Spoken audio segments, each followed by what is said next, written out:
This is We Burlesque. Hi, I'm Shimi LaRue. This is Antonio Amor. This is Newfoundland. This is Mixed Pucks Aplenty.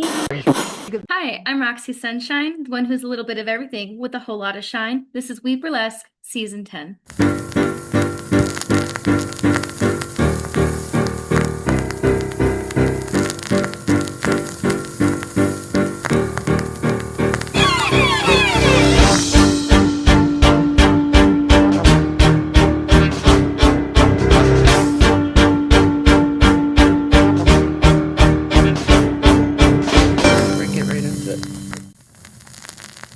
I have a touch screen and I always use a stylus because even like on my cell phone, because I guess my fingers are too chubby or something and they always hit the other numbers or letters or whatever. And I feel do you have an iPhone or I use it. No, I have an Android. I and feel everyone like the keeps telling me, why did you switch? Well, because I might have to learn everything over again. Well, before that, I had a dinosaur phone. Everybody referred to it as a dinosaur phone. I had one of those little flip phones. I can't think of the name of the carrier that I had. They were bought by T-Mobile or Verizon. I can't remember the name of them.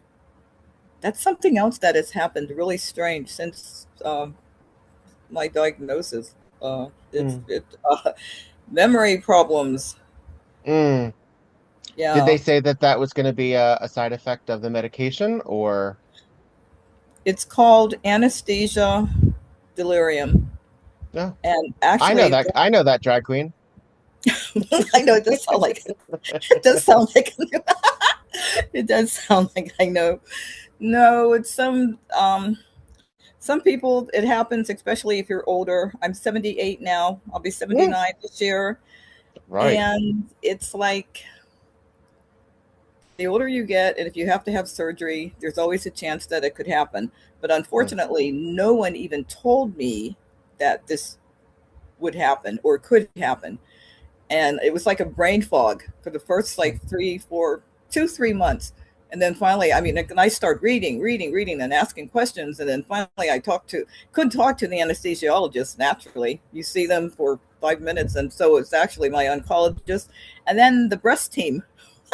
The breast team, they're the ones. This is Kaiser. Kaiser is just so great for me. They've just been, anyway. But yeah, and they said sometimes this happens. And they said it will go away. It will, and it has. It's better. It's 100% better than it was. But I still have this. Sometimes speaking, I just forget words. And it's so funny when I'm with. I have a girlfriend here, real close girlfriend. I'm with her. I'm with Cat Wings. I'm with Rose, the lady that did my costume, helped me with my costumes. I would start a sentence and they would finish the word or the sentence because I couldn't remember. It was really kind of funny. But the word thing, that still happens every now and then. Yeah. And then I have to kind of, what I usually do is like change the subject. And then they're looking at me like, what? But, people are very understanding about that. Of course. Well, so many of us probably would like a medical diagnosis to explain why we forget certain words. So at least you have the reason. Yeah. But hopefully it'll get better. Let's talk a little bit about that. So officially, I'm Victor Devon, and this is We Burlesque the podcast, and I have my special guest Shawna the Black Venus here with me. Audience at home, you're in for a real snack right here because Shawna has been working since the early 70s, right? Correct. With a little break in the middle, and we'll get to that. But I'm dialing into Honolulu. Yes. Well, not really Honolulu because I live on the windward side of Honolulu. It's about 20 minutes over the. Why is that not technically mountains. Honolulu? It's Honolulu County, but it's not Honolulu, the city, because there's the windward side, and there's Honolulu, and there's the North Shore, and there's the east side of on the island of Oahu. Yeah. So that's like.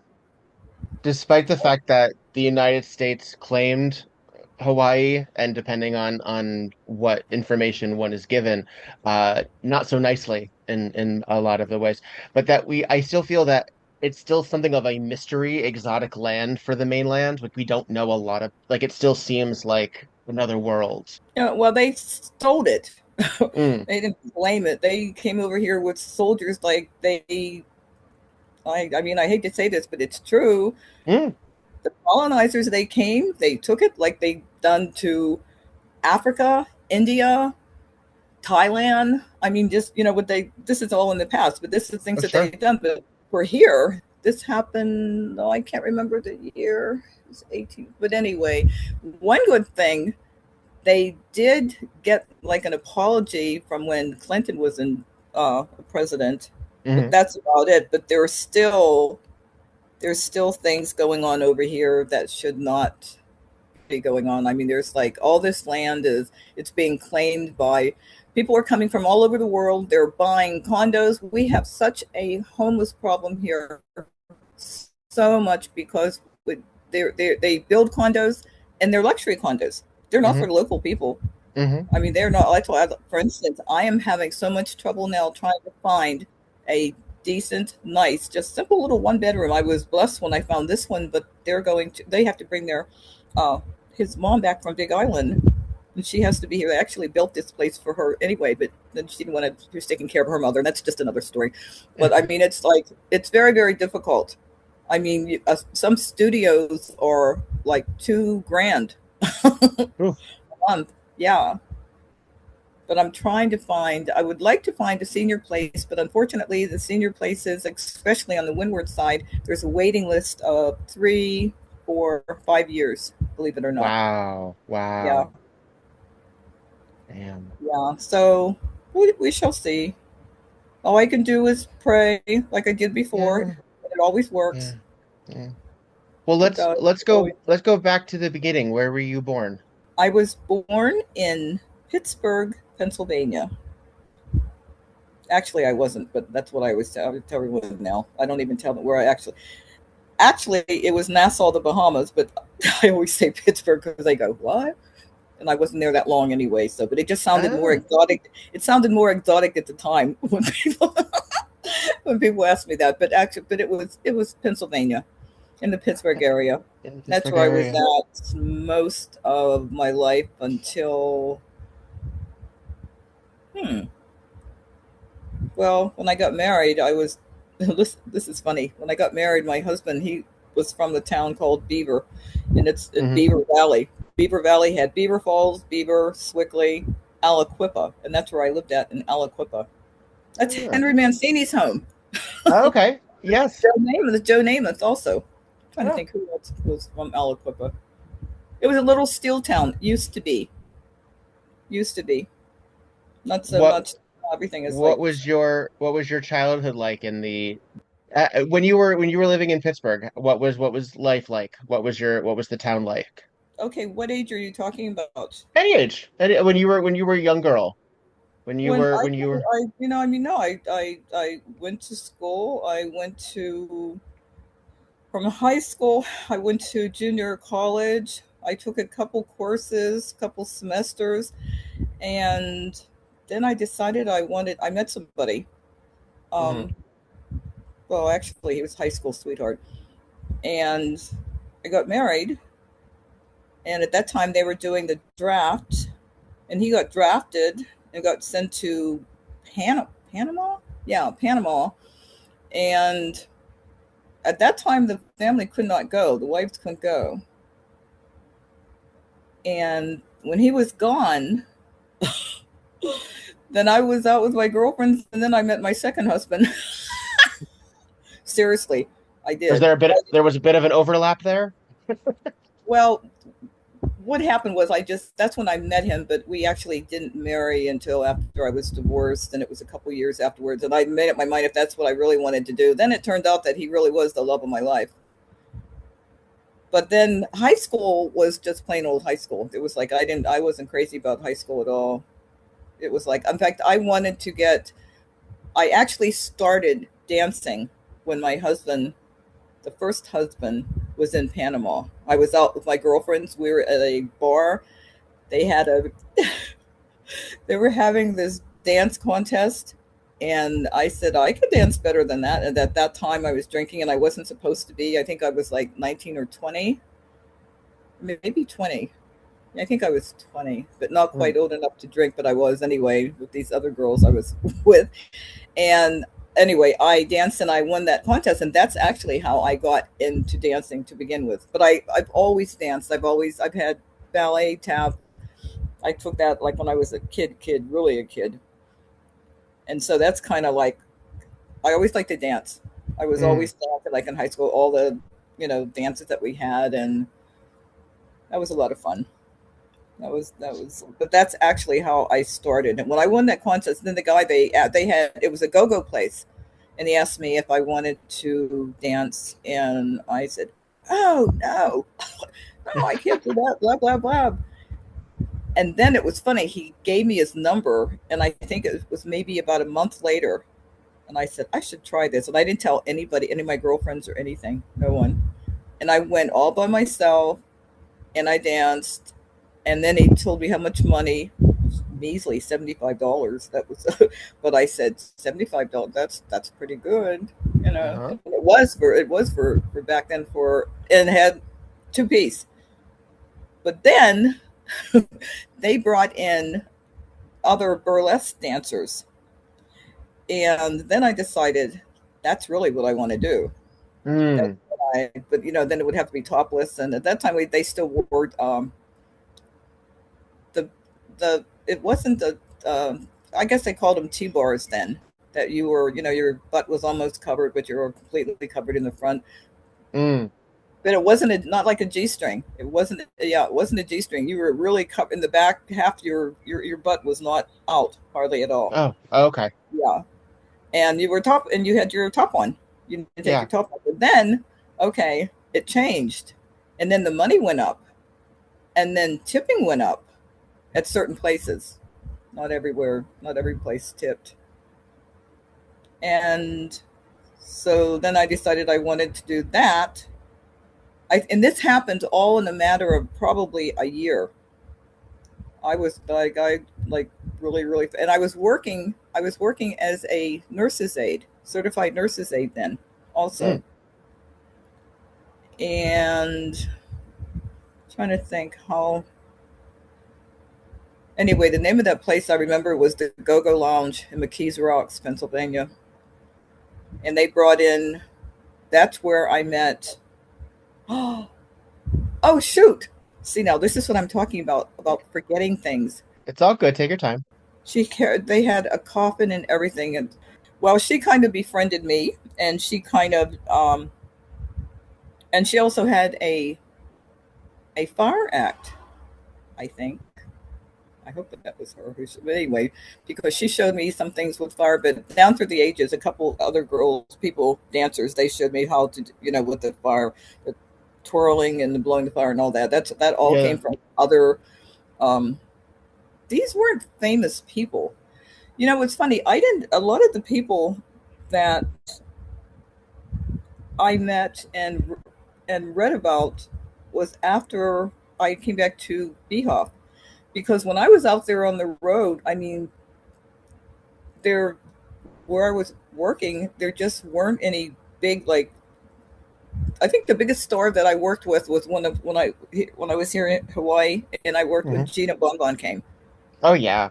Gina, okay, and Gina really, she's the one that told me about a lot of people, this and that, and blah blah blah, and because I just wasn't aware, most of the places I worked, they were like small town places, you Hmm. know, and I mean that's probably why I'm really not well known, because and I didn't work that long when I was out on the road. I would go out for two, and then that was when then I got married. Okay. And then when I did go, it was like maybe 2, 3, maybe 4 weeks at a time. Then I'd get tired and I'd come back home again. And then I'd get bored again with her.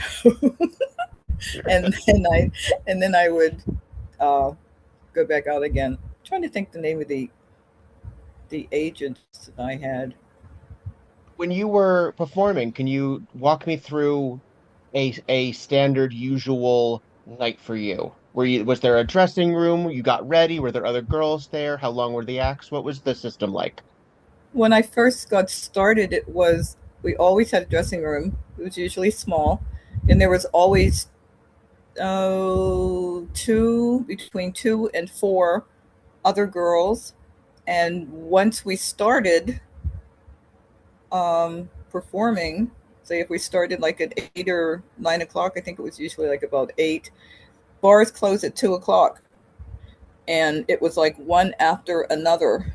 If there was that many girls, we're doing 4 songs each, and then it would just be continuous all night long.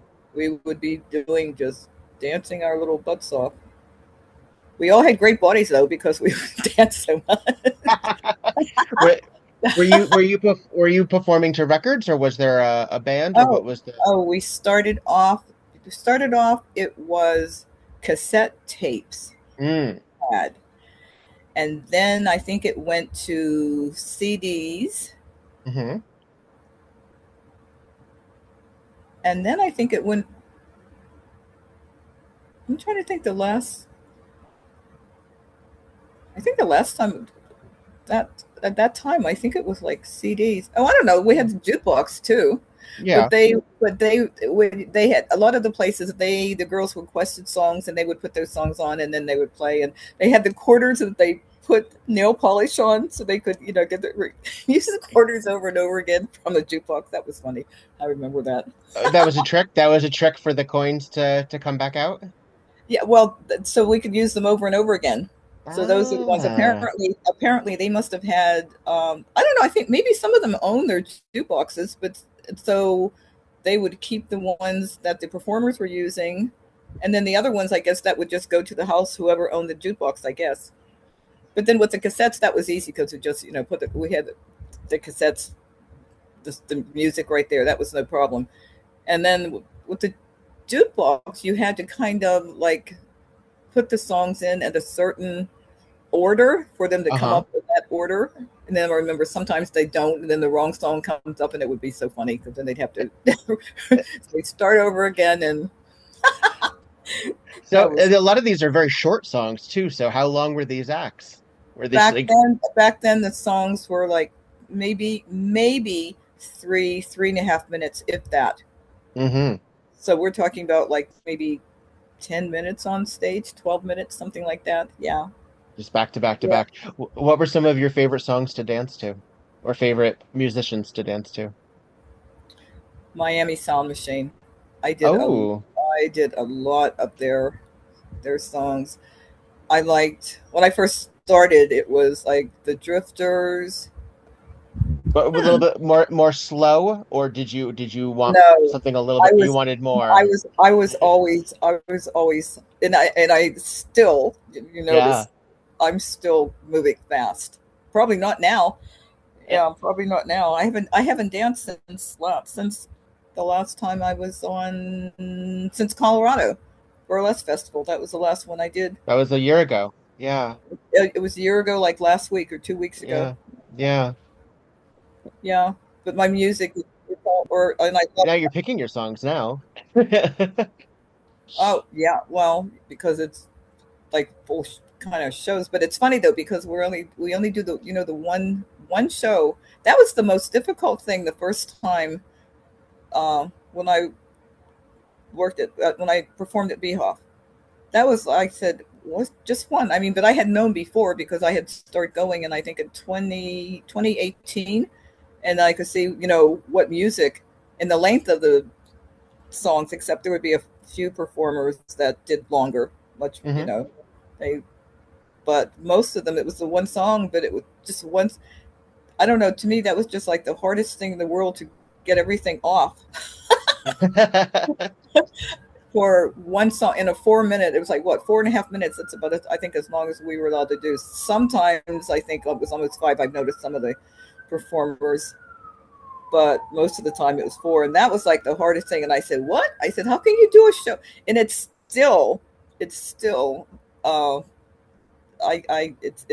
was hard. It was hard for me because it was like I was concentrating more on getting my clothes off, doing the reveal, and then my dancing. To me, it was like my dancing and more or less dancing to the audience. That was most important to me. And then it would, I don't know, I was having trouble doing the two, getting my clothes off and paying attention to the audience. These clubs and places, were you performing largely for mixed audiences or black audiences or white audiences? Was there a specific vibe? Okay, all the places that I worked at, well, very, very seldom Hmm. did I work in a place, a black place, because first of all, there just weren't that many of them. Hmm. Okay, and they couldn't pay as well as the other clubs, the white clubs could.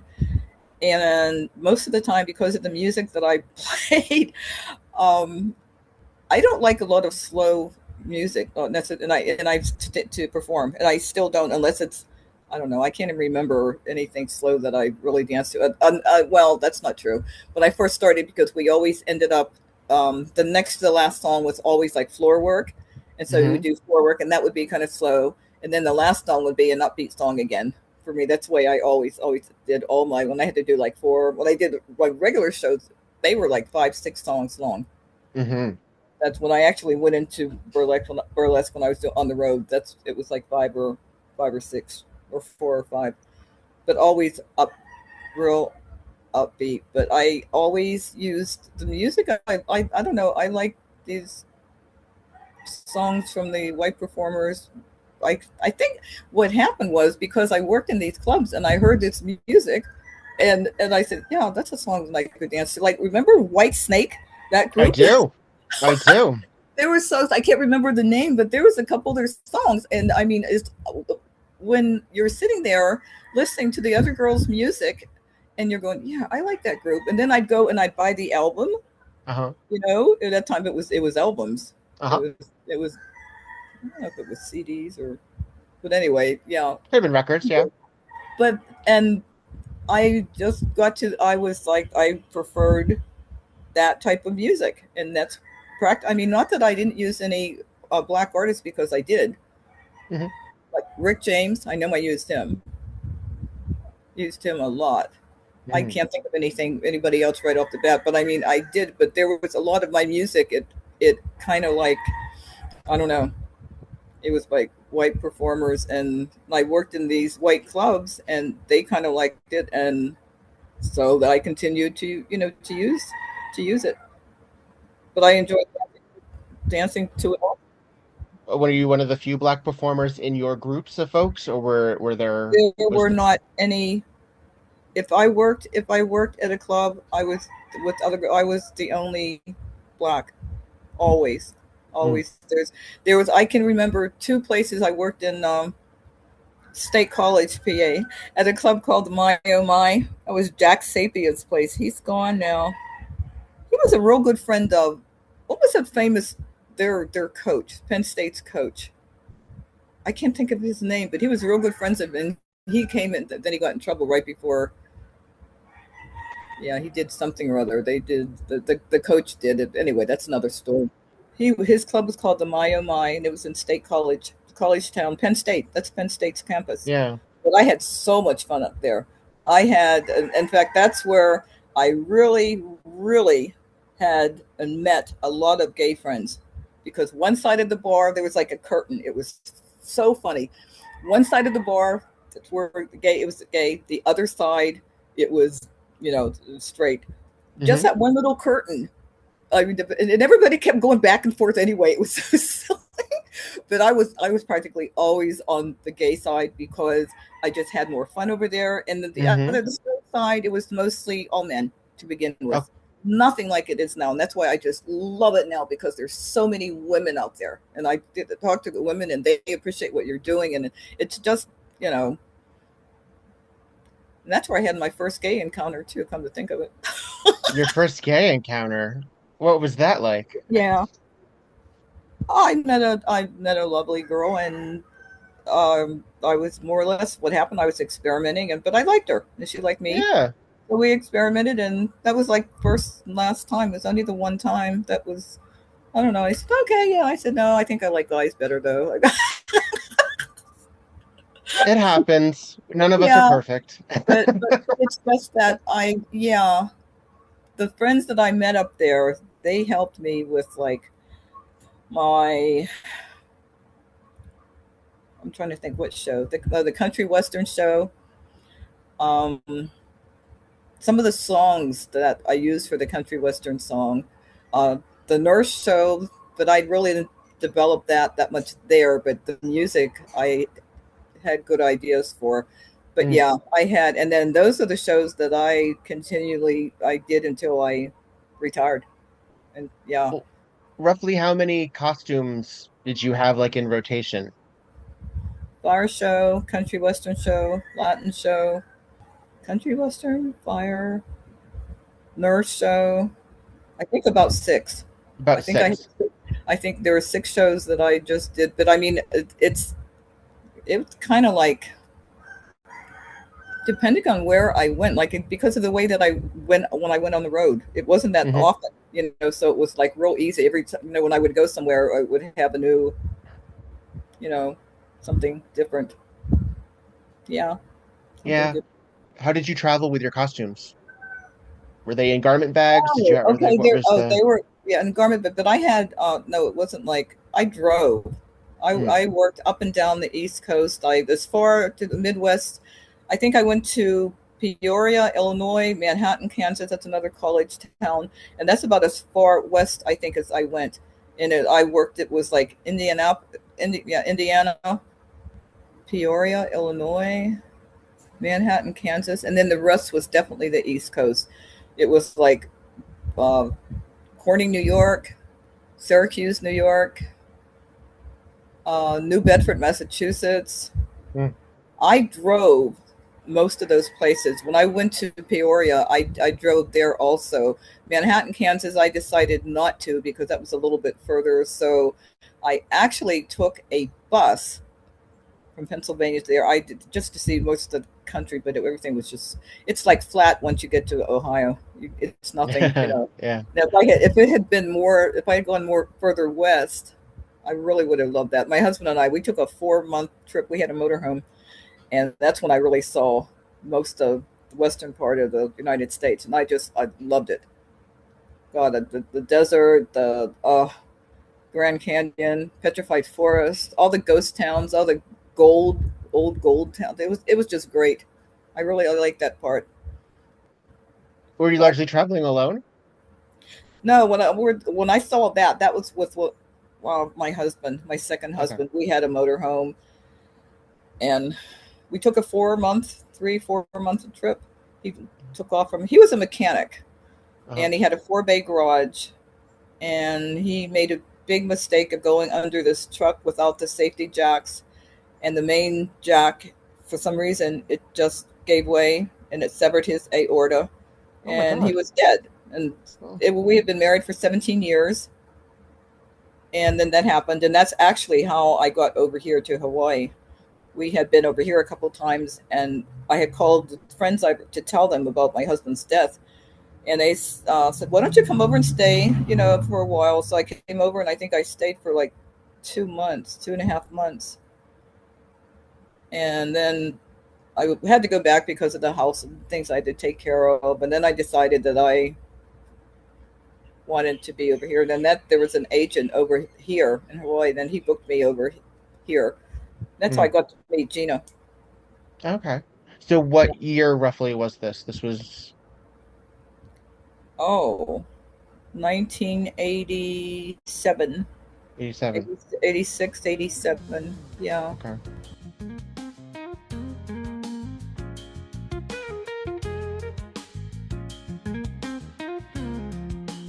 Hi, this is Victor Devon, and you're listening to We Were List, the podcast, and I love you for it.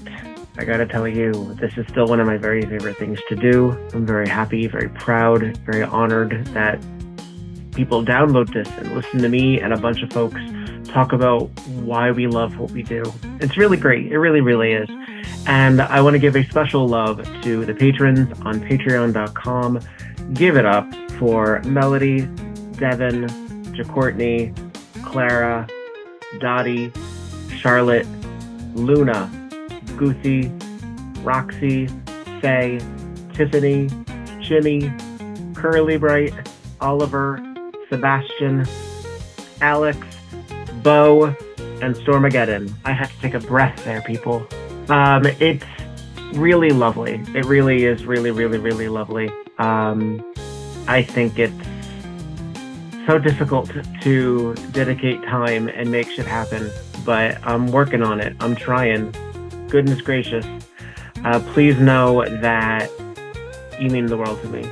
And if you would like to support me in any other way that is not money, please follow, like, subscribe, share, comment, do those things, and I won't charge you for it. It'll get me further out there, and more importantly, it'll get these people that I bring onto this show further out there as well. So, mwah, be well, darlings.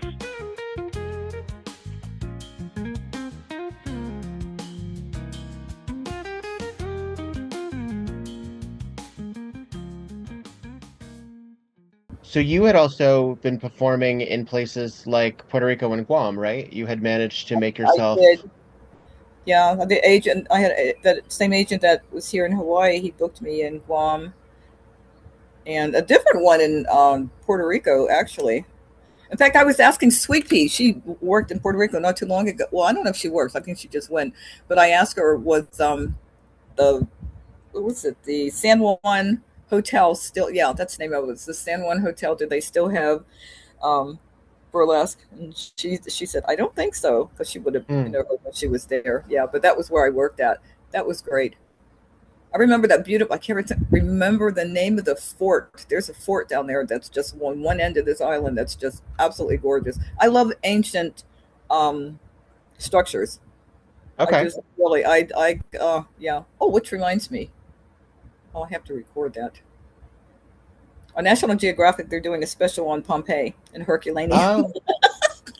I forgot about that. I was supposed to set that up to record. Okay. It's Saturday night. I remember, but it's a series. It'll go on, and yeah. Oh, that's the one that Tom Hiddleston, I think, is doing. Yeah, it is. Yeah. Is. Yeah. Have you always been interested in history? Was that something history, that you looked at? No, always. I was supposed to go to Machu Picchu, and when it was like in the late 70s, and my girlfriend and I, we were going to go. Yeah. And no one in my family wanted me to go, but that's not why we didn't go. With the State Department, they declared they were having some kind of a coup of this group. They were guerrillas out in the, I don't know, hillside or something, called the White Warriors, which I thought was funny because first they called them guerrillas, but they mean guerrillas like in the, not the animals. Yeah, GU. Okay, yeah. And so it was canceled. We actually had plans, and then I don't know, we just never did it. Then that girl, my girlfriend, she moved, and that was something that I really wanted to do. And I don't think I'll be able to do it now. In fact, there's too many tourists that are going right now. They're talking about shutting it down for a while. Apparently the tourists are doing things like they always do. Right on the walls, say like, hey, Nancy, I was here, or so and so, in the date. Who the heck cares? Isn't that a terrible thing to do? Yes. We are an entitled species. I'm telling you, I'm honest to goodness. Like some of the tourists here, what they do. Did you see the thing, that idiot with the monk seal? No. Some idiot was here. He was from California, but he had some kind of a business here, not scuba, but something like that, with diving equipment. I don't know, but he wasn't here all the time. He had somebody else taking care of it. Anyway, he was with his wife on the beach. I think this happened on Maui, and there was a monk seal in the water. He picked up a big rock that was right by the shore, and he threw it, and he hit the seal, and he didn't injure it, but it was filmed. The people were on the beach, and some girl, she filmed it, and you could hear her yelling, "Hey, what are you doing?" Then he turned around and he said something. I think she said something to the effect of, you can get fined for that. And he made this statement. He says, I'm wealthy enough, I can pay for the fine. He actually said that. It's on her. Yeah. Well, that's when you start cutting off people's thumbs. Like, well, what That's happened when he started going back to his hotel. Two locals beat the crap out of him for one thing, but then he got arrested, and then he went home to California and he got extradited back here. This was a couple weeks ago, and I don't know what happened. I think because our court system is so slow here, he probably has to go to court, or I don't even know what happened after that. But I'm just glad he got two locals beat the crap out of him anyway, just for making that statement. We don't really tolerate. You know what? People in general don't anymore tolerate hurting animals. I mean, an animal is an animal. Unless you were in the ocean and a shark's going to bite you, that's different. Then you put up a fight, or you. yeah. I mean, You still came into their backyard, but yes. right. But he wasn't even in the water. He I was on the know. shore. He I was on know. this, and that's what made it so bad. If you Google that, Mm, in and it'll come up, and you'll see, and he's a big mm. guy too. It was like, and everybody was. There was like two or three people that were like yelling and screaming at him, and but at least and that was on the nightly news Mm. on like all the stations. And when they extradited him back here to Hawaii, that was on the news also. And he still kind of had. Well, he tried to say, yeah, haha. He tried to say that he thought the seal was going to do something to somebody, so that's why he threw a rock at it, which makes no sense. Um, That was, no, no, yeah, that's just covering. no, That's just covering. no. But Mm. but it's because of what he said afterwards. I'm wealthy enough to I can pay a fine. Well, what's that tell you? Yeah, yeah, Yeah. yeah. Do you consider So yourself a Hawaiian by virtue of you living there now? Are I'm you I'm immersed? I do not consider myself a Hawaiian. I consider myself a Kama'aina because I have been here for almost 40 years now, and that's another word for a local, but not Hawaiian. Ah, Definitely, yes. definitely not Hawaiian because Yeah, I'm yeah, not yeah. Hawaiian. Right, I'm right. not.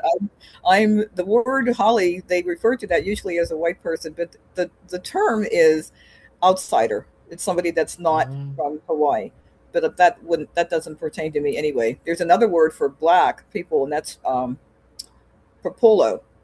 And what that okay. is, it's a dark purple flower.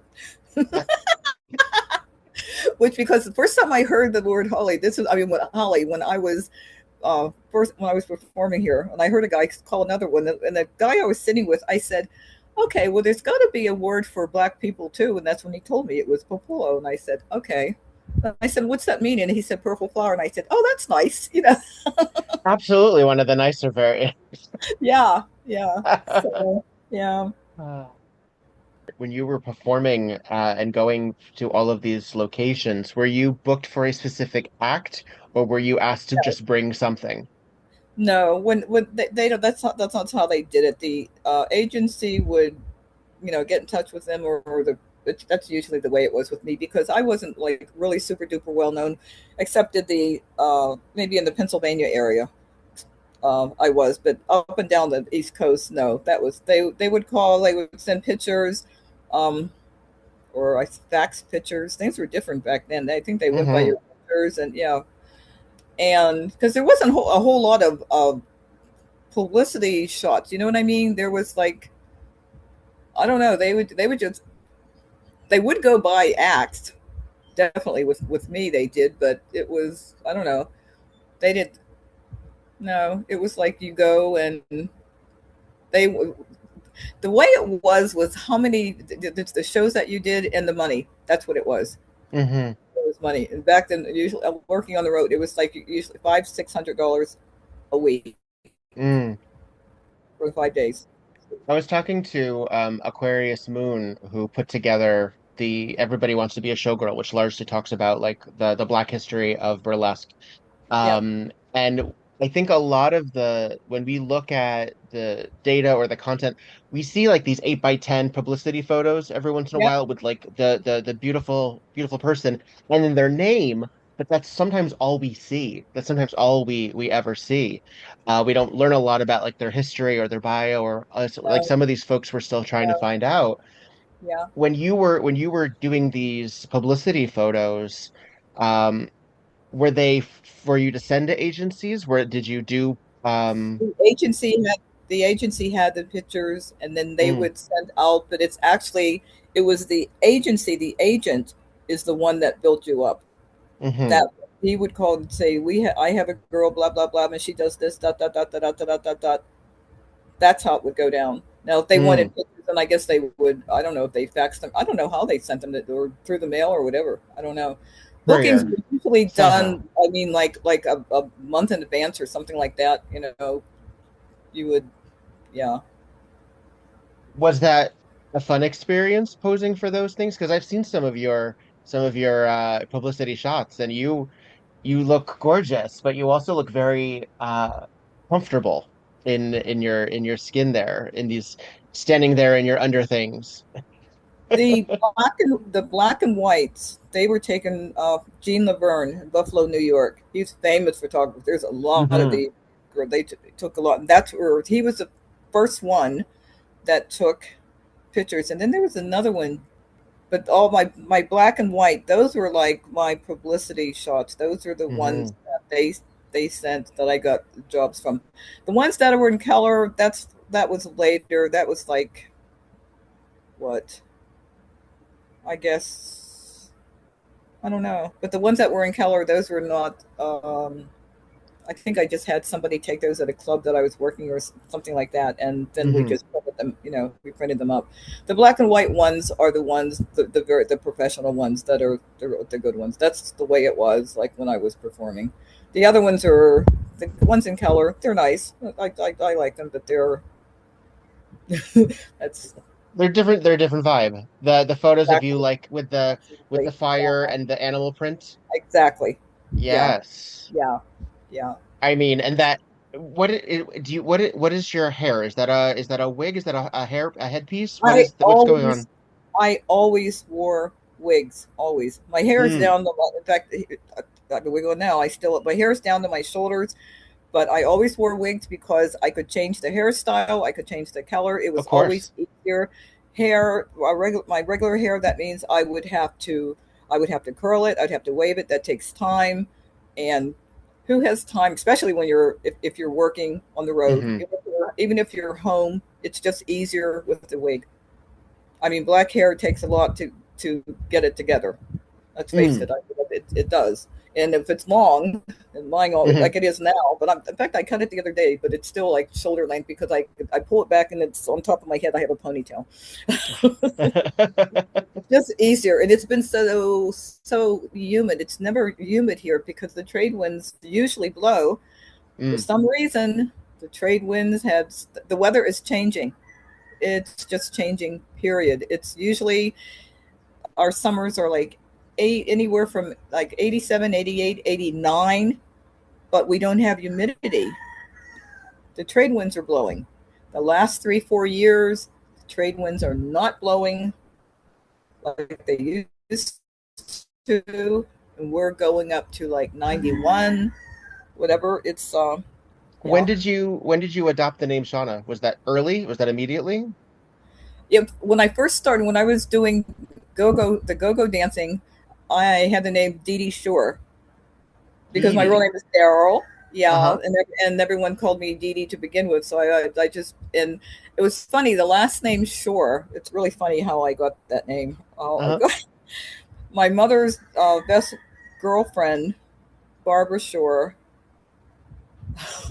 Oh my goodness. Yeah. Anyway, I used to babysit for her son, I think, or daughter. I can't remember. But her son, his name, he's famous now. He's a famous composer, Howard Shore. Oh yeah, yeah. Yeah. And I think he did music for, I think he did Lord of the Rings Yes. for one thing, and then something, I think he did, He's done uh, a bunch. He did but Fly, he but did video, yeah, he's done a yeah, bunch. but he's done it. But anyway, the point, what that was later on. I didn't even know, he was a composer. That was later on in the years. Uh-huh.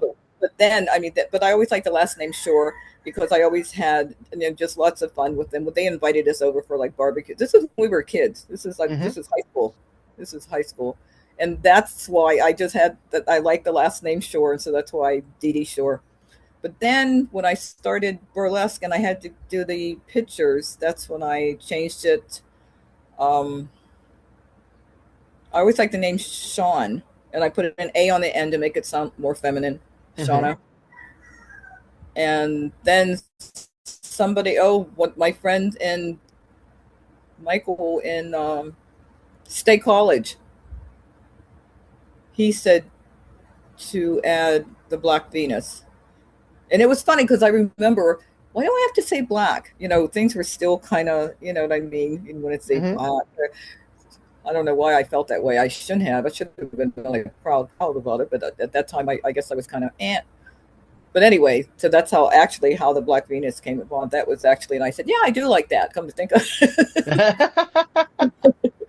It's distinctive, certainly. I mean, it Yeah. does sort of indicate also because you were um, stacked too. Like you had this fabulous body, working it and moving it and go-going. I mean, when you were working, and you did multiple performances a night, you said, right? Very frequently. Yes. Yes. It was the same act over and over again, or did you shift, Oh, no, do no, no, different? no, Okay. no. They were all different. One time it would be one. The fire show would always be the last one, though. Yeah, the fire show would always, because And it was that like outfit that was photographed, that was what you wore for the fire, the that zebra. that was yes, yeah, Where but did not you? Yeah. all of that. Not I would sometimes depending on where I was at because sometimes I would not wear the cape that went with that. Sometimes Okay. there was like another like black sheer thing that I would wear, but the other pieces would be the same. The headdress would be the same. It's just that some of the places I work, I couldn't twirl the cape around. It just wasn't. There were things like on the stage or whatever, or the stage wasn't large enough, Hmm. you know, to do that. So yeah, it wasn't. When I came over to Hawaii, it was okay over here until right before I retired, and I couldn't use the capes. The stages were just too. Stages were like what 10 by 8, something like that. Just too much too small. And over here, when we got over here, we were doing like shows, but not shows almost like burlesque because you had to do. Well, you were doing like 3 or 4 songs, but I don't know. It was just different over here. When you were doing the fire show, you were lighting these sticks in during the act, right? You didn't come out with them, so you had to twirl your and you had to. No, the way that show when I had all like the cape, all that comes off. The only thing that was on then would be the G string and the pasties. The pasties they had hooks on them like they have now, but I could take them off because I twirl tassels first, and Hmm. I had already set up with somebody to light my tassel, like the one, and I would twirl the one first, and Hmm. um, then I'd twirl, and then I would take because we had to leave the pasties on. So then I would take the pasties off because then I would use the torches. Then I would take the torch, and I had this container that had the fuel in it, and I would dip the torches in and squeeze a little bit of the fuel out because I didn't want them sopping wet. Then I Hmm. get someone to light the torch, and then I would do just the rest of the show. And that show would end up. Never anything scary with the fire, right? Your everything was always good. Oh, you mean like if I've gotten burned? When I first started twirling, there was one time I didn't squeeze out enough of the fuel from the tassels, and it popped up against my boob, and and I got burned about the size of a half dollar, I guess, silver. It was a good Mm. size burn, yeah. And then after that, I never got burned again. Not really, not Mm. I mean, it's my body. I was accustomed to the heat, expect because I would put the torches on my body. I'd light from a flame from the hand to the arm, to the knee, to the butt. On the butt, it was yeah. One time though, when I blew fire, I wasn't paying attention, I guess, like I should have, or else I blew too hard. I could never figure out what I did that time, and I blew the fire on my hand, my thumb and Mm. my index finger, and I went doggone it because you have the torch in that hand, and you have the container that you take a mouthful of the fuel and you blow it, you spit it out, and I aimed wrong. And that's those 2 times I did get burned, but not bad. It was, well, blistered, but wasn't too bad. I wasn't about to stop because that was everybody really liked that show, and I got good money for that and tips for that. Like that. So You work through it. You just buy some extra salve and you work through it. yeah, I did. And I think the most embarrassing thing with that was I had to for the breasts I had to go to the doctor because I was putting an antibiotic or something on it and it wasn't healing right. And then I found out they should have got that silver sulfidine. That's it's just great. The same thing they gave me actually for my burns for radiation, and it heals it like in 2 days. It's amazing. They still use this, But yeah, I had to go to the doctor, and then the doctor goes, "What happened?" Because he didn't know that I was, and then I had to tell him. And he said, "Oh, that's just great." It's so funny how some people when they when you tell them you're burlesque, and they get all excited and blah blah blah, and yeah. and this was like in the 70s, early 70s. No, that was mid 70s, I think. By then, yeah, I think that's when I started in mid 70s. Wow. Might have been even later than that. When you were doing these things, did you have the sense of keeping mementos from your travel? Did you have a scrapbook, or was this just like a work to work to work sort of situation? Did you maintain a collection? I did some of it, not all the time. Um, yeah, not really. It's funny. You say that because I was looking at something to if I had for everyone who wants to be a showgirl, they're going to do something about like my life, and she said they wanted to start from when I was a kid, and I said I don't think I have that many pictures. I really don't. But I mean, I had some. My family has, I think, most of them.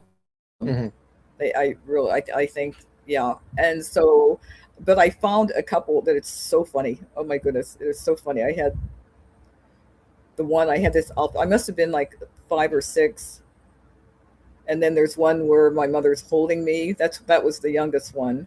And I think what they're going to do, I sent them to Twirl, and I guess they'll, how do they cut them down or whatever, or the other people out? What's that called? I don't know what that's, when you have a photograph and you just want the one person or the one Photoshop crop. And they said they're going to they cropped it. do that. I did that yesterday. In fact, they cropped it. Yeah, thank you. That's the word. And I have to, in fact, that's what I have to do today. I'm going to send them one of my dresses. In fact, I'm going to, the very first one that I used on Beehoff, first time I went, I'm going to send that to them. Yeah, I have to do that because they're going to do I think they're doing a big thing in Indianapolis. Yeah, they're going to do a little retrospective, because I think you were probably one of the more surprised individuals to find out that this was all still going on, that all the burlesque was still going on, and because you had retired in '94, right? I had no idea, and I mean, I have been since. I've always kept in touch with Gina, still do all the time, And I know, and she kept telling me, you should go, and I think she was asking me like 3-4 years, okay, that she. And I said, no, I will, and I just kept putting it off, but I had no idea what it was like or anything. And she just kept telling it was just so much fun, and you'll see all the great acting and see the act. That's what I really enjoy about Beehoff. I enjoy just sitting there and seeing these absolute magnificent interpretations of all these ideas. I almost fell off my chair when I can't remember the girl that did the Abominable Snowman. I said, who would ever think about doing an act about the Abominable Snowman? And it was Tiger Bay. Yeah. It was, yeah.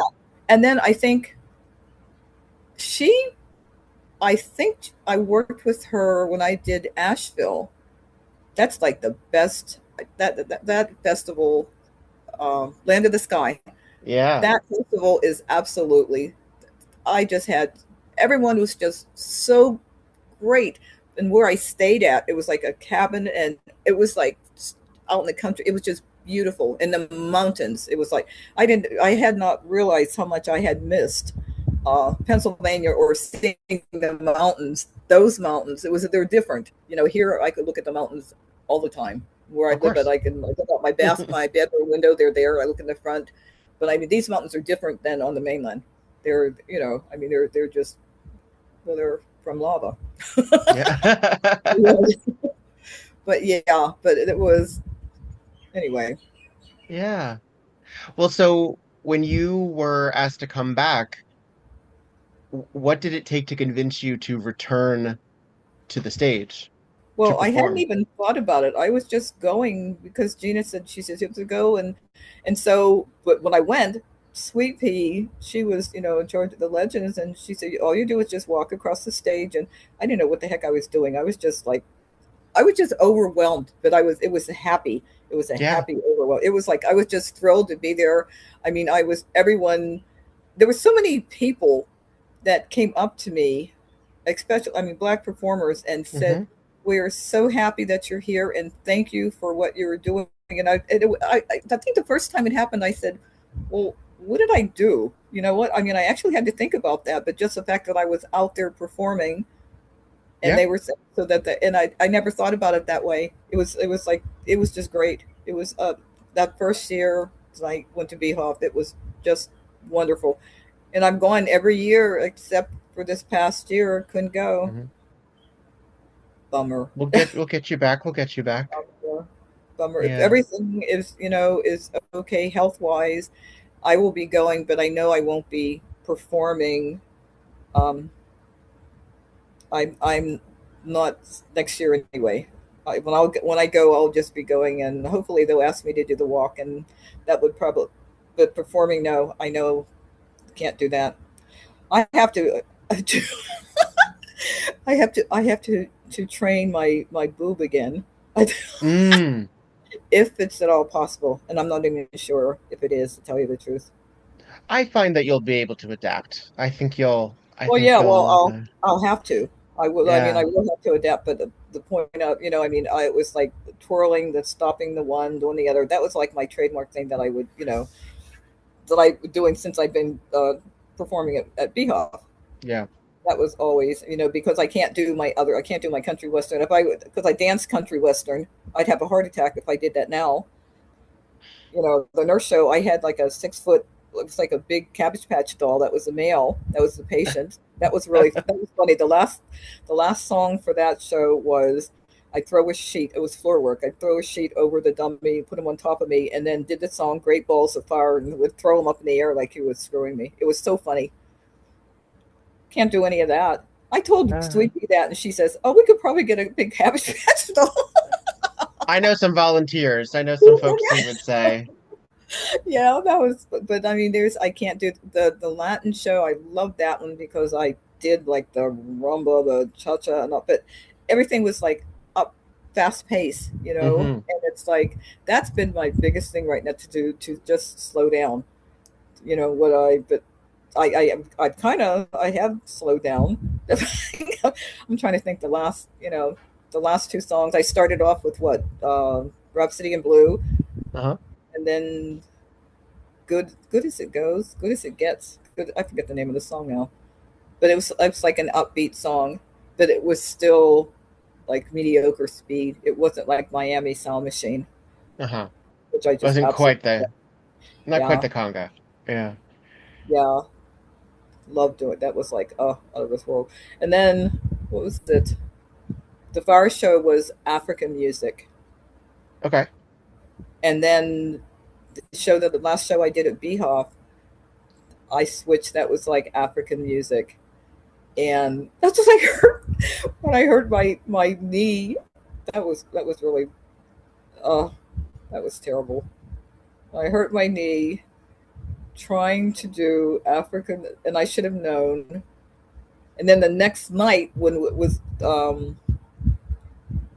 the 70s dress. Hmm. Remember, everybody Hmm. dressed like the Hmm. 70s, and Disco I had, 70s beach what was it? 70s sleepover.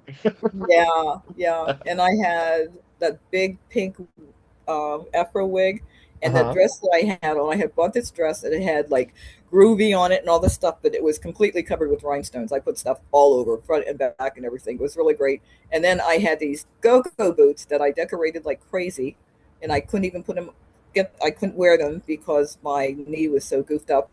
And then, who was it? Somebody gave me their, oh shoot, memory, their cane to use that night.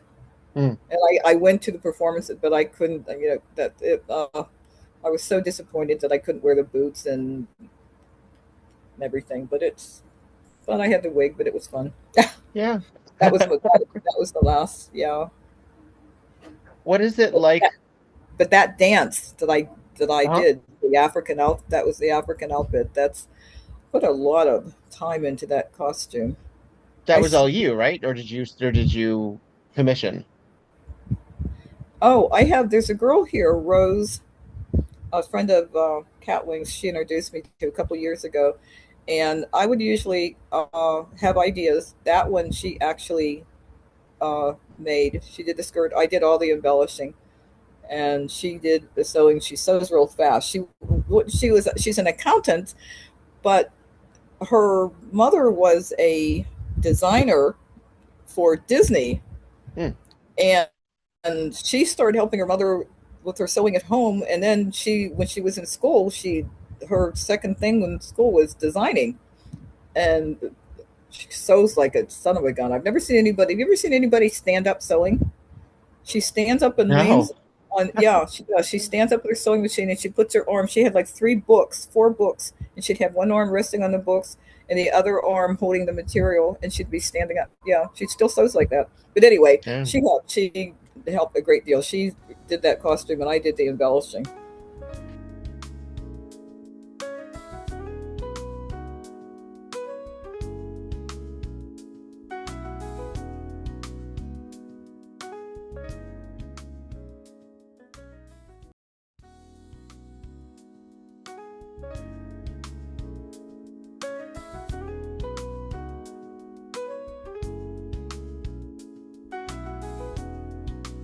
Hey, this is Victor Devon, and I like socks. I've always been very open about my appreciation for the fabric that goes on my feet, and I want you to enjoy them too. Please go to footclothes.com, look at the variety of fabulous novelty socks that do not suck, and indulge. You can get 10% off now with the name Victor Devon as a promo code. That's VIKTORDEVONNE. Put it all together, no spaces, and enjoy.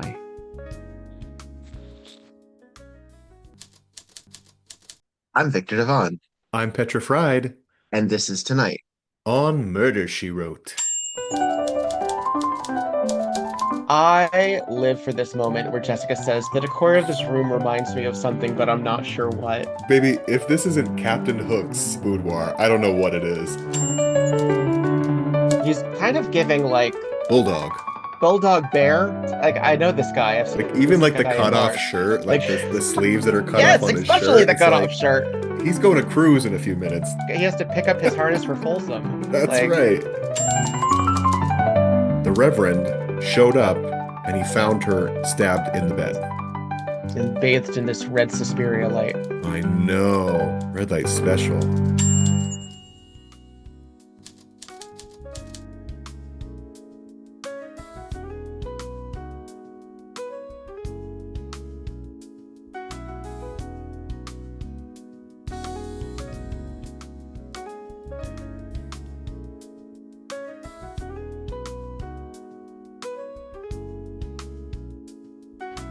What is it like to return to the stage being called a legend? Oh, that was incredible for me. It was like, I was going, am I a legend? Am I really? Because I was looking at it from this point of view. I hadn't been out on the road. I didn't work at like some of the other girls, like Gina or Tempest Storm. I worked with Tempest Storm. I worked with Gina. I worked with Hyapatia Lee. Did you ever hear of her? Mm-mm. That's somebody else. Look that one up. Yeah, tell me. Yeah. We met at a Sun Club in the Poconos, and that was the first. God, that was so much fun. I went one time, and then I told my husband, I said, "This is really nice." So we took the motor home, and it was so. I said, "I wonder if he's really going to take his clothes off. Is it really if he's or if he's going to stay in the motorhome." Oh my goodness gracious! My husband, he was the first one to take his clothes off and walk around with this little. You walk around with the towel, so you can sit on it wherever you sit, whatever. He Yes. was the first. I couldn't. I. That was incredible to me. Yeah, and that was a great. Wait a minute. Yeah, that was the first time. The second time was at Indianapolis. I'm trying to think of the name. Dick Dross. Dick Dross had this big. That's something else you can look up. Okay. Big contest, and they had Miss Nude America, Miss Nude Entertainer, Yes. Miss Nude, this blah blah blah. And my agent, he's the one that said, "You want to go there?" And I said, "Yeah, I'll do that." And then that's another one. My husband, he went. I have some pictures, but there was a nude wedding. That's what it was. The agent, he got married there. They got married there. It was a nude wedding, and I was one of their bridesmaids. Yeah, I do have pictures of that. That was in that book, Cherry Magazine. Yeah, that was. I remember that now. Oh, things are Ah. coming back now that I'm talking about it. What did the husband think about you dancing around? The only thing that he requested, he knew that it made me happy. I loved to do it. Was he said, "Just come home," and I always did. Oh, When I do, that's sweet. the one night things. Most of the one night things were like almost an hour and a half away, driving, and I usually had to, like 2 hours before, 2 hours or an hour and a half coming back. I would get home sometimes 3:30, 4 in the morning. And Mm-hmm. that was the only thing. And he knew. I told him about what time I would get home. There was one time. Oh, listen to this. This is a story. Mm-hmm. Yeah, one time he always knew what time I got home, and I don't know if he actually, I don't know what he was doing, watching TV or up or whatever. When I got there, he was like half asleep, but I know he probably just went to bed. This one night, I was coming from Newcastle, Pennsylvania, and I had this Jeep, and it was snowing, and that's why I had the Jeep. Oh, at that time he was selling cars. He was a car Okay. salesman. He would bring home different cars if it was snowing or whatever. If it was ice, I didn't go. You can't do anything on ice. But Mm-mm. snow, yeah. I mean, in Pennsylvania it snowed. So, but anyway, the Jeep, it broke down on this country road, and I had pulled over, and the car turned off. I couldn't turn it back on, and it was cold, and the windows started fogging up. I started getting cold, and I'm going, my God, what am I going to do now? Oh, and we didn't have cell phones then. They had no phone. Mm-hmm. That was when they first started with those great big phones that Uh-huh. looked like, yeah. I think he had one of those, but it's that was like you had to be close to wherever, I don't know. And what happened with it? I had my fire equipment in the car, the torches. I sat there. I burned the fuel that I used, Wow. isopropyl alcohol and lighter fluid, but just a little bit of the lighter fluid to make it an orange flame. But the isopropyl that worked cool with the cool flame, blue flame, and I poured it in the container, and I sat there, and then the windows really steamed up. And I think it's about an hour and a half, maybe almost 2 hours. And he showed up. He knew, which way he always knew the way that I would go to whatever job, whatever. Uh-huh. And he was a mechanic, and and that was the one time that I broke down. He was there. Yeah. That And he was, that just was knew to come to you. just He because I went was, looking. He because went I looking was for you. because I wasn't home. Because I Yeah. wasn't home. Like I think he waited maybe 45 minutes, and he knew something was wrong, and he came. Yeah, that only happened like one time, but that was pretty. That was, yeah. That's something I'll always remember. Me sitting there with the torches in the car, and nobody came along because it was like what, after 2 o'clock in the morning.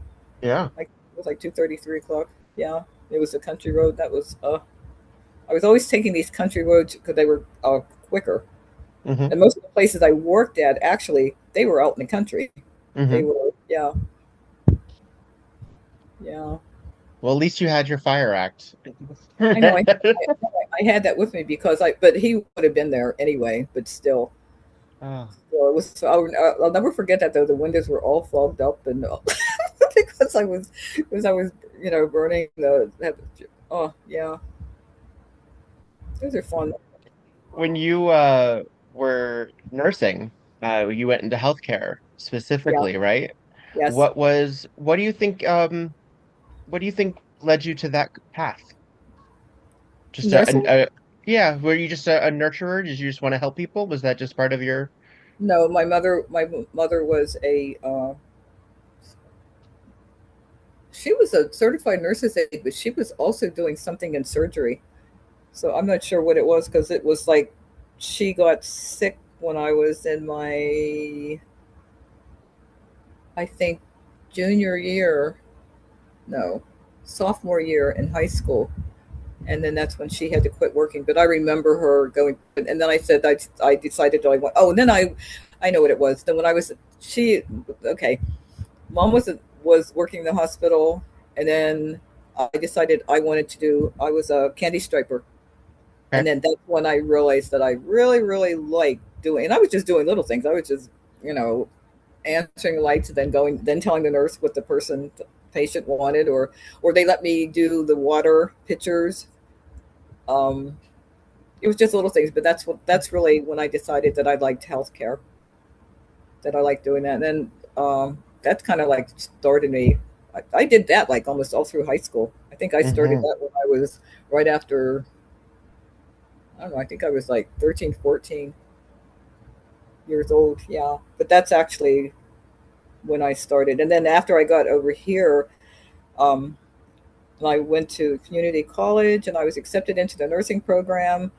And then I had a problem with the algebra, and it was solving problems for IV monitoring. You had to figure out if it was on time, ahead, or behind. Always had a problem with math, algebra, Hmm. that Hmm. type. And that was algebra because it was a formula that you had to figure out to solve these problems. And at that time, they had like 5 tests, and you had to get 100% on all 5 tests. And I got to that was the fourth test, and I kept getting one wrong.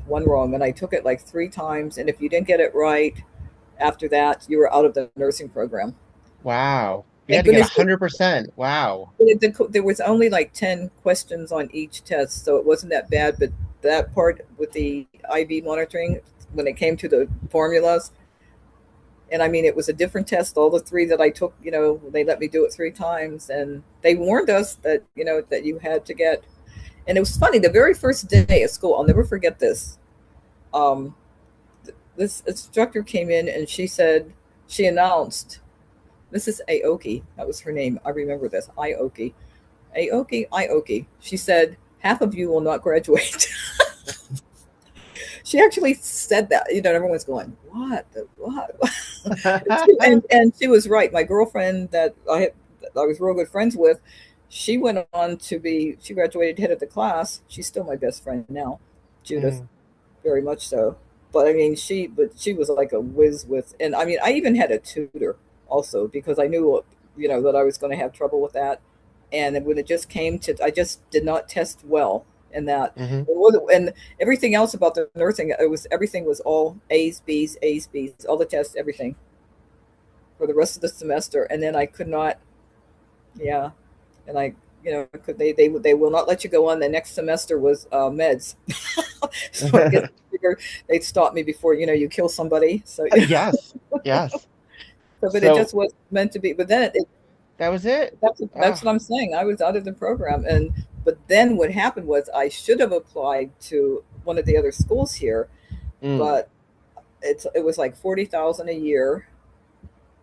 It was a university, and I said no, no, I'm not going to do that. And then what happened was I met a social worker, Hmm. and she said I can give you some independent work, and that went on for like about 4 or 5 years. This independent work, working under the table. But then I also worked for an agency because that's where I got my benefits from. It's Hmm. always because because your clients, they're going to die, Yeah. so you always have at least one another agency that you would book you, that you'd have Hmm. work. And so that's kind of like I did that, but I didn't go back. I didn't try to get back to school. I should have, because then I wouldn't be in the position that I am now. Still working. I'm working as a CNA, and I'm working, and I am making decent money when I work, but then I can't work because of my diagnosis. The way I usually work. I was working like 4 or 5 nights, 12-hour shifts a week. That's how Hmm. and now it's like I'm working like one here, 12 hour, and then one here, and I'm exhausted. My stamina just hasn't returned yet. Yeah. And the breast team, What do you do in a session? What is your role it depends on what the per client, shift? what it Okay. depends on what the client needs. The one that I'm on now, I am really, really lucky because it's fairly easy. She is ambulatory. She can walk, she's walking with a walker. And I just have to remind her she's a little bit demented, and Okay. just to remind her just to do, just things, it's called things of daily living, with things you would do when you go to Hmm. bed, when you get up, when you. But I work at night, so it's like when she goes to bed. But I don't even have to do bathing because they usually bathe in the afternoon. Mm. So it's just keeping them safe. It's called standby assist because she's walking with a walker. It's very, very, it's easy. It's an easy Hmm. job, and it's a nice job. And it's one thing about most of my jobs. It's been in the ritzy ritzy part of town, Mm. rural ritzy ritzy part of town. I mean, like estates town. I had a client a couple years ago at an estate, and his bedroom was like the house was here, and you go down 2 steps, and then there's another building which is its bedroom, like that. Just beautiful places to work, and I've really been fortunate that way since I've been working. Mm. I like it a lot, but it's still not. I'm not making the money that a RN would be, registered nurse would be making, and Right. Right. and then I mean with my diagnosis, that kind of goofed up everything because I'm spendthrift also. Uh-huh. That's terrible. But I've learned this last since December that I kind of have to like cool it, because of things that are going on. But there's different things, programs that will help. And this thing about, well, I have to move, but there's places that will help you find a place and help you pay for your rent over here, because it's like rent is just out of this world. It's just like too much. Yeah. Well, I know also you had some support through Burley Cares and Oh my through goodness. the community as well. Yeah, Miss Charlemagne, Stephanie, I'll tell you, I don't know what I would have done if, you know, when I first talked to her, I told her, I said, I'm okay because, I have, it's my savings. I said, I still have money, blah, blah, blah. This is like after the surgery. I said, but February, March is when I'm going to run out of money. I can see it now. I know. I know. Yeah. I cannot live on my Social Security only. It's impossible. That's my rent is. But anyway, Yeah. she put it out there, and I was amazed. I was like in tears. I don't know. I still think about it now, and I get teary eyed because wait a minute. Yeah. Oh shoot! Every time I think about this happens, I get real teary eyed. But all the people that contributed, that gave, I was just blown away. I mean, I had no idea that many people in the burlesque field, they even knew me, let alone wanted to help like that. Yeah. So I am forever, ever thankful. Oh, and Twirl, she's really having a big, big production. I think, what is it? I think in 2 weeks, and it's supposed to be a fundraiser for me. Like I said, I'm just blown away with all the love that's been shown to me. Mm. Really. Yeah. Well, you're a symbol of resistance and resilience. So the idea of a lot of folks who are doing burlesque now or are artists or are weirdos or are, doing these things that are frankly, I think we're all a little scared of because, as we talk about the intersection of our trans community, of our POC community, of our immigrant community, of all of these, of our queer and plus size and all of these things, disabled, all of these things, we look and say, see, we're not new. We can look back and say there were people who were doing this before us. And that is, I think, is why when you did walk at the Burlesque Hall of Fame, you had Black entertainers and Black audience members come up to you because to see oneself as a very powerful thing, and to see oneself as an older person is also a very powerful thing because a lot of us grew up not knowing how long we would last, to be perfectly honest, you know? So to know that there is something above is really a powerful thing. So I thank you for sticking through and being with us because it's really cool. It's really cool to know that, and as a young queer guy, I was always attracted to like the sassy broads and the ladies you know who would talk body and so to be in an industry where I can just like turn around and there you all are. I'm curious since you did not know so many of the legends that we also refer to as legends in our scene, since you didn't work with a lot of them, Yeah, because have you they been able were. to make recent connections with them and share notes and become friends after the Oh, fact almost? yeah. Yeah. Oh, that's what was so absolutely great. I mean, like after my first roommate was Bambi. Oh yeah, yeah. That's who I stayed with, Bambi, and boy, she was a riot. I could, but it was like I would dead tired, and she'd say, "Well, time to go." After the performances that night to the after party, and she would go, and I could not go to the after party. I was like zonked. I'll never forget the first time I went to B-Hop. But she was like raring to go. Oh yeah. Bambi, yeah, Bambi was a friend. Gina, of course. Dina has become one of my absolute super duper terrific friends. We talk on the phone. We exchange skips. She sends me little things. She went to Japan. She sent me something. She always sends me things, but we talk a lot. Um, Tiffany, of course, Tiffany, Hmm. same thing. I'm trying to think. Shenandoah. I no longer talk to Shenandoah, but I check in with Adina. Adina checks in with her all the time. She goes to visit her. Yeah. I'm trying to think. What other? Oh, Madame E. Oh yeah. Yeah. Madame E. She had the same diagnosis as me, even the same type of cancer. Mm. Um, yeah, she's helped a great deal. She's been, yeah, simply because she has the very, very same type, that I had, and she had the same surgery, but she had more treatment, and I did not want to do all the treatment. I figured I'd be dead if I did because of Mm. my age. She did Mm. a treatment. She told me it was 20 years ago. Yeah. Okay.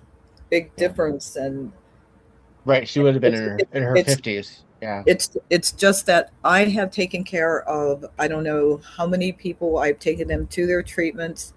I've seen them do their treatments, and then a year later they're dead, simply because their body is given out, and not necessarily were they in their 70s either. And so, like I'm thinking, and I've read so much since I got my diagnosis. I mean, I've been reading, and then I came to the decision. I'm not going to do all of the treatment. I'm Well, not. what is your prognosis? What are they saying for you that you're just going They're to be saying, maintaining? okay. When I all the That's why I did so much reading, because I wanted to see what other people that had my type of cancer. It's triple negative breast cancer. That's the most aggressive one. Mhm. It's one that they say it just about always comes back. And regardless of what kind of treatment that you get, chemo or radiation, there's microscopic cells that have already gone to parts of your body already, even though regardless of what surgery that you had, whatever. And so I said, that's why actually it could come back within a year, 2 years, maybe, maybe not. Because I mean, there's people that they had this diagnosis, they did exactly what I did, and it hasn't come back. So I'm just praying and hoping, and I'm taking certain things so that there's not a recurrence. So I'm fighting, that way, and I'm going to continue. I bought so much stuff, so much, but do you believe broccoli sprouts and eating broccoli? But broccoli sprouts, there's something in broccoli sprouts called sulfa, something or other, I can't even pronounce it, that has actually, and they won't, because of big pharma, it's like the doctors aren't allowed to say, to give you this particular, and it has to, because it hasn't been approved by the FDA, but it's something that you can do on your own. You can actually um, grow broccoli sprouts yourself, or you can buy them.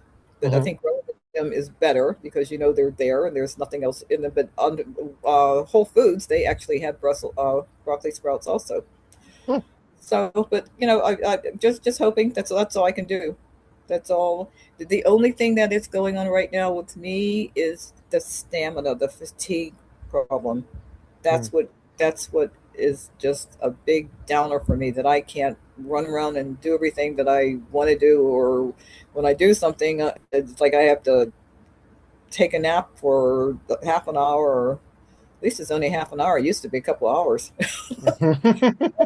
Improved. It has improved now that I think about it. It used to be like 2 hours, and then it was like an hour. So I am getting better. It's, as far as the fatigue part, that's what bugs me more than anything. That's what's preventing me from working the way that I. But then again, I mean, the last treatment was March the 17th, and like the breast team, there's 4 nurses. They're called the breast team. You call them whenever you want to ask a question. They say it has not been that long at all. This could go on, they said, for a year and a half. So you just have to be patient and just give your body. And my body, it's still, my boob is still healing. It's still, I don't get those electrical shocks anymore like I used to, but I still have pain. And it's they moved breast tissue from the left side of the breast to the right side. And that's where the right side, it's where the tumor was. But she moved some of the breast tissue over so the breast wouldn't be, like flat. And it looks good if you're looking like straight on, but on the right side you can see that's where the scar is, and that's where there's indentation. So it's funny. I sent a picture to Twirl, and she said, "Hey, that doesn't look bad." I said, "I know. You sound just like the plastic surgeon." That's what he said. I had a consult with the plastic surgeon, and he said, "Yeah, not bad." I told him I am not having implants. You get implants, they have to put spacers first, so that's one surgery, and then you get another surgery to put the implants in. And I told him, I said, nope, not doing it, not putting anything else in my body, no way, shape, or form. And then he said, well, the other boob, he says, we can make it a little bit smaller so it'll, look like the other boob. And I said, yeah, that's a thought. He says, or we can take fat from your thighs or your butt and put it in your breast that had the surgery to fill it out on that one side. And I said, okay. But he said, we're not doing, you have forever to decide. There's no time limit. This is paid for. Kaiser does this. That is paid for. And I said, okay, but it's like I'm not anywhere. I'm not healed yet. I'm still, like I said, I'm still having, pain. So I don't know if I'm definitely not implants. I'm not, and I don't I don't know. I don't think like Madam E. She says I only have a half a boob left, and I don't care. I have my health. Yeah. She's been here 20 years, so I don't think I'm going to. And then after that, anesthesia delirium thing for almost 3 months. Do I want to go through that again? I mean, Yeah. you've been listening to me how I speak now, how I talk Uh-huh. now, how things I don't remember the words. Like when I hesitate, that means because I can't find a word. Hmm. Okay, do I want to go through that again? No, no. And I'm just hoping that this will improve because that kind of drives me crazy when I can't remember words. And then my girlfriend said, she said that could be your age. I said, yeah, I know, I know. Yeah, That could be something entirely different, yes. she's 2 years older. She's 2 years older than me, and she does it. She forgets words too. And then my older sister, she's 3 years older than me, and she just, I don't know. She's so blunt sometimes. She goes, "You're old. That's all. You're getting old." And that's how she tells me like that. I said, "Oh God, My stop husband it." says that, and he's not much older than I am, and I find that very rude. Yeah, yeah, I do But too. I I mean, understand. Yeah. Yeah. yeah, Well, because I'm 42. I'll be 43 in a couple of I'm in still a a baby. I at a I mean, certain point I'm at this weird crossroads because for some people, the folks that I talk to and hang out with, I'm a baby because he says the same thing. But then mhm. for a lot of other folks, I'm like this queer elder, and I didn't necessarily anticipate that as being because I've been in the scene, I've been in burlesque 20 years. So I'm looked at as sort of like having been through some stuff and that's very cool. I have no problem with that at all. But it's like this little mid ground that I'm working through because I'm not a newbie, I'm not a youngin, I'm not, but I'm also not a legend. I'm But somewhere in you're that middle. Yeah, but you're still young though. I mean, Yeah, really, you're still young. You mean 20 years in burlesque. That means you've had a lot of life experiences, and that's good. But yeah, yeah, yeah, yeah. There's still more to come.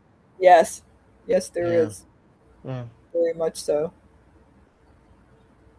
well, I thank you so much for talking with me and sharing just a little bit about your start and your rise and your little bit of a break and then your rise again because you are beloved in the community, Sean. I do hope you know that.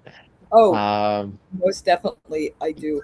I like I said, I was blown away, and what did Stephanie told me? She said the first week that she put out that they're a fundraiser, she yeah. said there was over 100 people that donated, and I went, what? Yeah, that really kind of blew me away when she said that, and then I think it went Yeah, on for 2 more weeks, and but it helps so much. So, in yeah, fact, I think I'm going to put another thank you. I think I've done it twice already, just to thank everybody again on like my every day. I've been putting things like on my page, things I find interesting, and blah blah blah. yeah.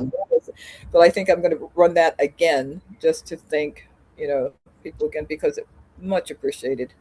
I mean, really, very very Yeah. much so. Well, again, you represent something, and also what I really appreciate is that you're also still a fan. You like watching the shows, you like Oh my seeing the goodness, people. very much so. That's this year. I missed so much. I really I did the oh, and then stupid streaming did Yeah, it I think it was good the first night Thursday, and then it yeah, they had and some problems.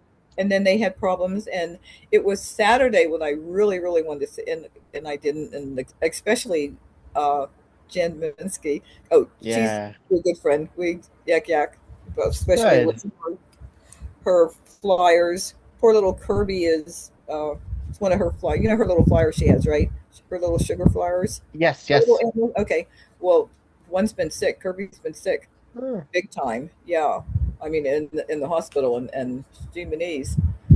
Every time you have to take your animal to the vet, it's the arm and a leg and everything. But yeah, but every day I always, we anyway. Yeah. Yeah. Well, I'm glad that I'm you so have been happy. embraced because you are a sweetheart, an absolute sweetheart. I've loved seeing the pieces of you online when I've had an opportunity to see the footage of you that I haven't been present for. I've loved seeing you in person, and consider me anytime you want to chat. You let me know. I'd be delighted to keep in Well, touch. I have your number now. That's right, you do. I can say. Um, so before I let you go, I'm gonna make sure that I link to some other interviews that you've done and some other footage and some other information about you.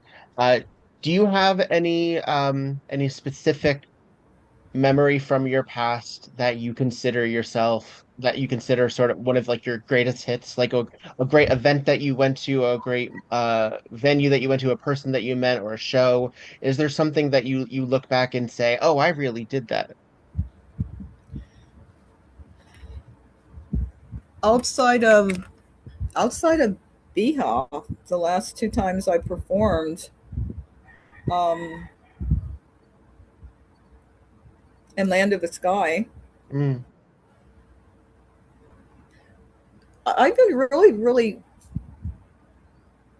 every time I have performed at a festival and Beehaw, I've got a standing ovation.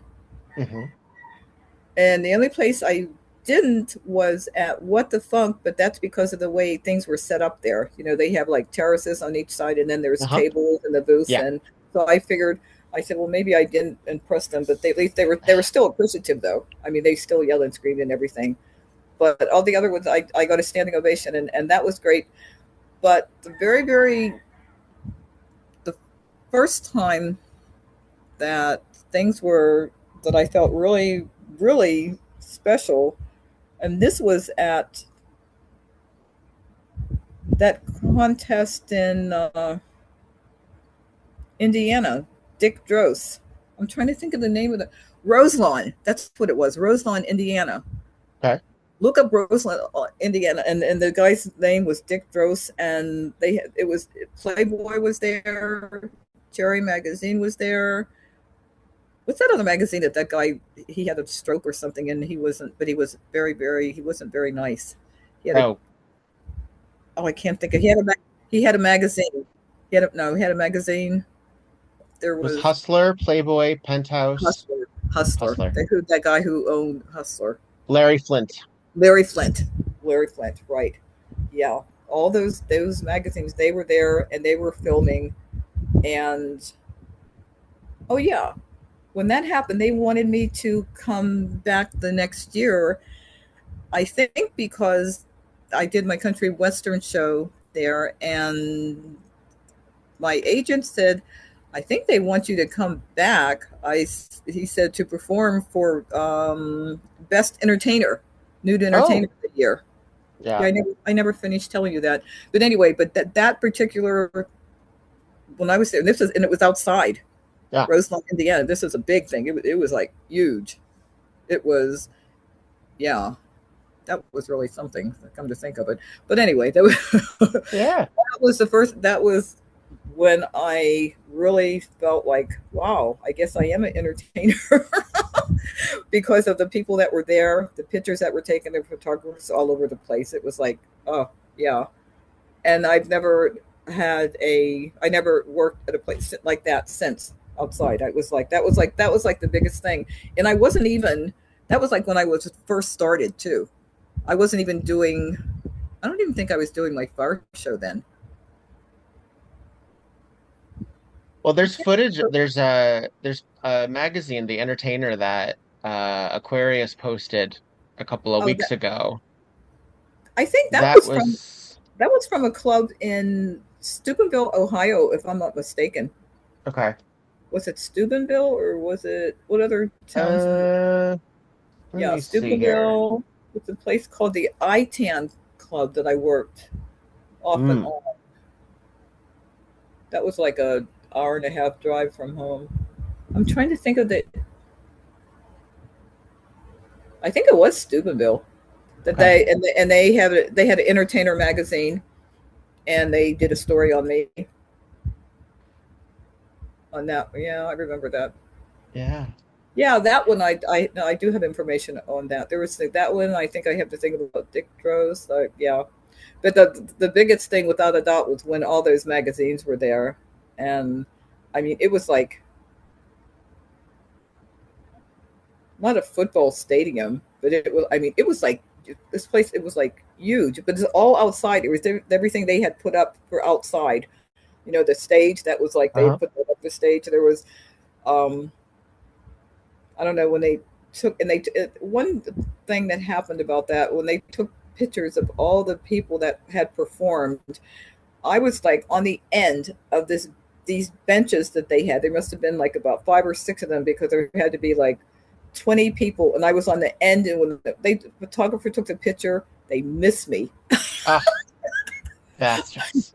I know those. That's why that's the thing. Whenever I do like a cast photo at the end of the show, I go to the front and kneel or lay down. I'm going to I go dead center, but I lay down so everyone still has it. Everyone's still in view. I'm not the star. I'm not the star, but I'm going Right. there. That's what I make sure. I make sure that I make that shot. I know that's what I because I've done it a couple times at BHawk, when they do a group thing, and I'm like on the end, and then yeah, I think I did that the last festival at Colorado. And I got right in front. I was next to Brick House.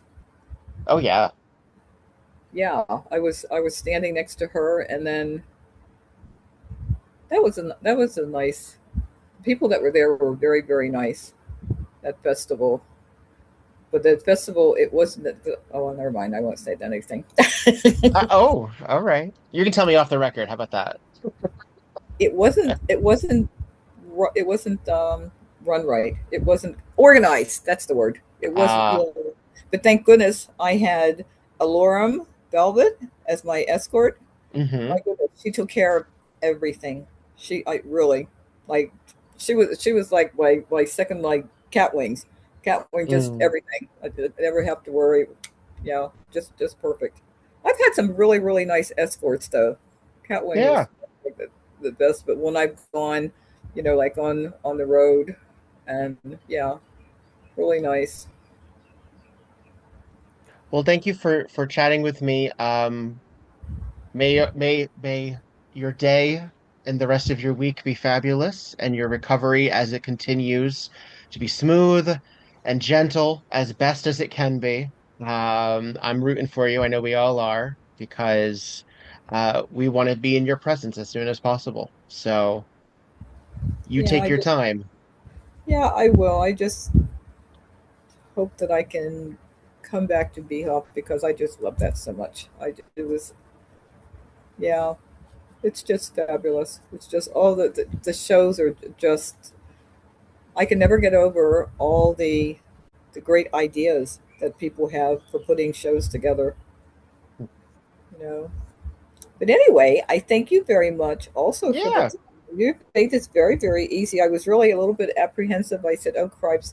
I said, "Suppose I get to." I said, "And I can't talk and I forget words." And I said, "Well, I should just explain that up front, so in case it happens." So that's Yeah, no, it's all good. Again, yeah, it's an understandable situation. I myself struggle for words on occasion.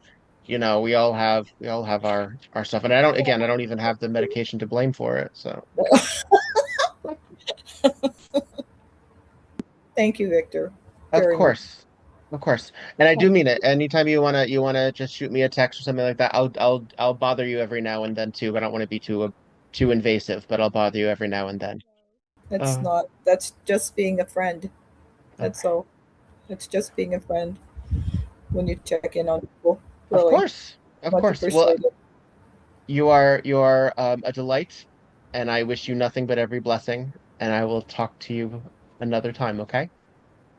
Aloha. Aloha, sweetheart. You take care. Have a good Mwah. one. Bye, darling. Bye. Oh, what do you do? Will you just disconnect it, or do I have to disconnect on this end? When I close out, it should tell you that the meeting has ended, and you can just exit the screen. Oh, All right? okay. Or we can just stay like Okay. this All forever. We right. can do that too. Bye, darling. I'll talk to you soon. Mwah. Thank you. Bye, Take care. sweetheart. Bye-bye. Bye.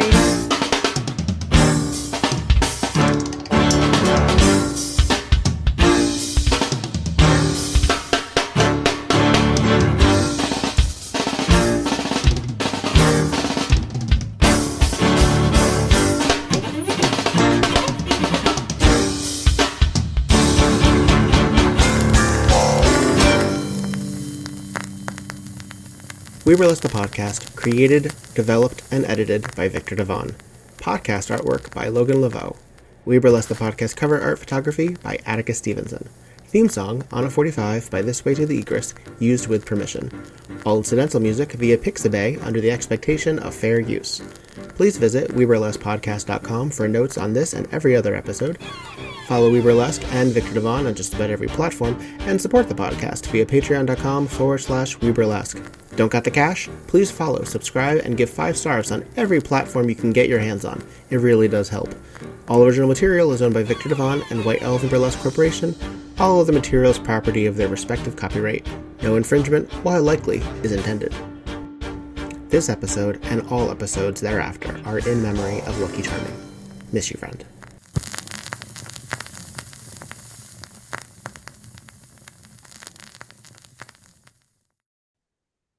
And that's it.